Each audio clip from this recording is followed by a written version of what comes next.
Hey guys, welcome to Digit.in. And Sony has launched not one but two OLED TVs to its family in 2019. We have the Master Series with the A9G and we also have the A8G. Now the A9G is the one that's running on Sony's flagship X1 Ultimate chipset, and the A8G is running on the older generation X1 Extreme chipset. The A8G is priced at about 2,19,900, that's 219,900, and the A9G, which is the flagship, is priced at 2,69,900. And to understand the features of the flagship Master Series A9G, we're going to talk to Sony right now. Okay, what we launched today is the A9G Master Series, and as the name suggests, this television we call Master Series in-house because it basically incorporates the best that Sony has to offer by way of technologies that support picture quality, that support reproduction of sound, and also the design element. Okay, so it incorporates all of these factors, and I'd like to touch upon them one by one. As far as picture goes, the A9G Master Series basically has our latest picture processing engine. It's called the X1 Ultimate. The X1 Ultimate basically comes from years of research. I mean, we've had picture processors in various versions for the last 5 or 6 years, ever since 4K came into 4K content started to be available to viewers. So we had the X1 chip, which was launched way back in 2015. We had the X1 Extreme that was launched in 2017, and now we have the latest and the best that we've ever had, which is the X1 Ultimate. The X1 Ultimate works in tandem with another technology that we have, which is called the Pixel Contrast Booster, which optimizes the contrast of the OLED panel itself. So working together, these two technologies enable customers to have possibly the best picture that has ever been reproduced from a TV screen. So that's one of the reasons this TV is called a Master Series. Okay, so because it kind of masters the art, or the technology of reproducing picture with picture on a TV screen. So that's the picture part. As far as sound goes, again, we have something really revolutionary built into the television. We have something called a technology called Acoustic Surface Audio Plus. So what it basically does is that we have two actuators in the back of the screen that enable the screen to vibrate and the sound to be, customers can actually hear the sound come directly from the screen.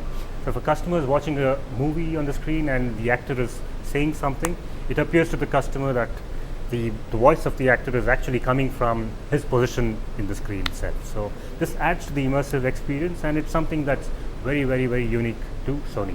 Most televisions have sound coming from the bottom part of the television because that's where the speakers are built in. So there usually is no connect between the sound and what's happening in the screen. But with the A9G, thanks to sound coming directly from the screen, we have that beautiful sync between what is happening in the screen and the sound, and that adds to the immersive experience. So immersive experience, fantastic picture coupled with fantastic sound adds to the feeling of the customer actually being there, the viewer actually being there in the scene. Okay, so that's. And besides this, one more thing I'd like to touch upon is the design itself. It's a very minimally intrusive design. Very few distractions, very few shiny elements. So what you see on the screen when you're watching a movie or any other content is the picture and nothing else, no distractions. So that too adds to the immersive viewing experience. So keeping in with the design that you just spoke about, if you see the average household that's going to mount this TV on a tabletop, you usually need a little space at the bottom for your gaming console or your set-top box, but this sits absolutely flush on the table. Whereas if you've seen Sony's other flagship LED TV, the X95G for example, that has a little bit of wide space at the bottom for even a sound bar to fit.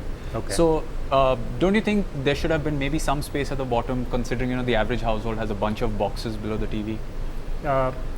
From that point of view, the one slate design, the idea is to minimize any intrusive experience to the customer. We don't want to disturb the customer's viewing experience.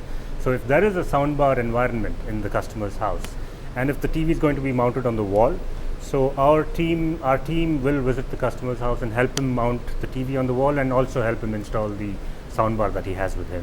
And if it's a tabletop environment, again our team will help him in the case of if the TV is positioned on the table and there is a little bit of an issue with placing the soundbar on the table itself, because the TV sits flush on the table, we can help the customer with an alternate solution to mount the soundbar in an effective enough way that that doesn't disturb his viewing and hearing experience. Okay, speaking of a few of the specifications, when Sony took the stage at CES, a lot of TV manufacturers spoke about HDMI 2.1 and eARC coming to their flagship TVs. The A9G brings eARC but not HDMI 2.1, so can you highlight that a little bit? Yeah, so we've always been very focused on delivering what is really required for the product in question. So the A9G supports Dolby Atmos in every form. So if you were to be watching Dolby Atmos content on say Netflix, then the A9G would have the native capability to reproduce Atmos sound within the TV itself, thanks to the layout of the speakers. It's able to create a simulated Atmos experience. Besides this, it has the ability to release Dolby Atmos output to a capable receiver and enable the customer to listen to Dolby Atmos content in his house, even from programs like services like Netflix. Yeah. Okay. A lot of TV manufacturers have entered India recently, and they are really capturing the budget space. Anything Sony has to say about its presence in that space, or do you plan to enter the sub 50K television space to compete with the invasion of so many brands that we've seen in the past year? So we've got a pretty comprehensive range. We have a range of televisions that start from even 24-inch right up to 85-inch. And we've got products across price points. And our positioning will always be that our televisions deliver the best possible picture quality, best possible sound. And this is what I think customers in India appreciate. The market is large enough. We have a large, I think, a chunk of customers who appreciate the proposition that Sony brings to the table. And yes, we will continue to address those customers with the best possible technologies being reflected in our televisions. Now, Sony is one of the two manufacturers in India that is selling OLED TVs, right? And of course, they're all 2 lakh plus. Right. Do you ever envision a future, or how far do you think we are off from getting a OLED TV at about the 1 lakh rupee price point? Oh, I can't say for sure. If it went down to that price, yes, I'd buy one for sure. Yeah. Everybody, like most of our readers who are into the premium TV segment, keep asking, when will we see an OLED at about the 1 lakh rupee price point? Frankly, I really don't know. But yes, like I said, if it went down so low, I would buy one myself. All right. Yeah. Thank you so much. Anything else you would like to highlight about the TVs that we may not have spoken of? Yeah, I didn't touch upon the user experience. The TV comes with Android out of the box, with an Android OS. We've had Android on our televisions for a good 3-4 years now. But what's different about the A9G is it comes with a truly hands-free experience. So for the first time in a television, viewer can actually sit back on his couch and say, do this, do that, and the TV is actually going to obey.